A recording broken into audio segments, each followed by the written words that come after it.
Andulko Šafářová, husičky nemáš doma.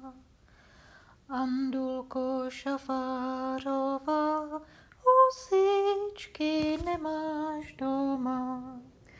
Husy jsou v ječmeně, Andulko, vyžeň je z ječmene ven, dřív než bude bílej den.